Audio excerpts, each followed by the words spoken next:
थोडं मार्गदर्शन तुमच्या काय समस्या वगैरे असतील किंवा मी काल सांगितलं ऍक्शन केली तुम्ही पण सांगा का. मला वाटते तुम्ही तुमच्याच बिल्डिंगच्या नाही संपूर्ण विरार वसई तालुक्यातल्या ज्या तुमच्या मनामध्ये भेडसावणाऱ्या समस्या आहेत त्या तुम्ही सांगायला पाहिजे. तुम्ही गाडीत जातात, कामाला जातात, मार्केटला जातात, तर अनेक समस्या चर्चा होतात. तर त्याच्या कुठेतरी वाचा फुटली पाहिजे, तुम्ही बोललो पाहिजे. शेवटी काय आहे की तुमचे नातेवाईक असतील, मित्रमंडळी असतील, गाडीत येणाऱ्या जाणाऱ्या विषय काही ना काही विषय होतात, समस्या असतात, त्या मनात ठेवण्यापेक्षा तुम्ही बोललेलं बरं असतं.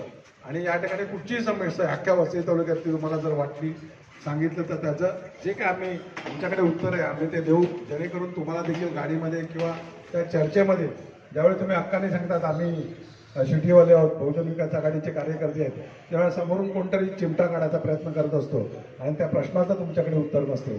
तर असे मनात असलेला कुठचाही प्रश्न तुम्ही विचारा, निश्चित आम्ही त्याचं उत्तर देण्याचा आणि समाधान करण्याचा प्रयत्न करू.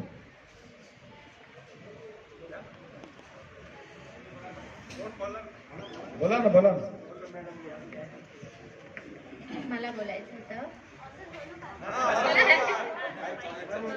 तर मी आता म्हणजे भले सिटीमध्ये नसेल कार्यकर्ता म्हणून, पण मी आताच माझी चर्चा चालली होती की इतके वर्ष झाले आज कार्यकर्ता म्हणून काम केलं, पण आज आमच्या सोसायटीचं जे काही काम झालं ते बहुजन विकास आघाडीच्या माध्यमातूनच झालं. आज जी काही सोसायटी आहे ह्याच्यापूर्वी मला वाटतं मी 2003 मध्ये इथे आली तर ड्रेनेजचा इतका मोठा प्रॉब्लेम होता.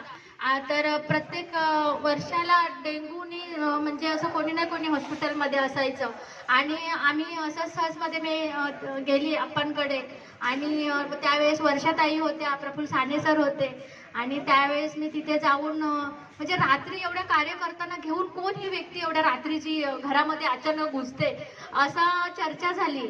आणि त्याच्यानंतर मग ते ड्रेनेजचं काम असू दे किंवा आपल्या पहिल्या जुन्या नगरसेविका होत्या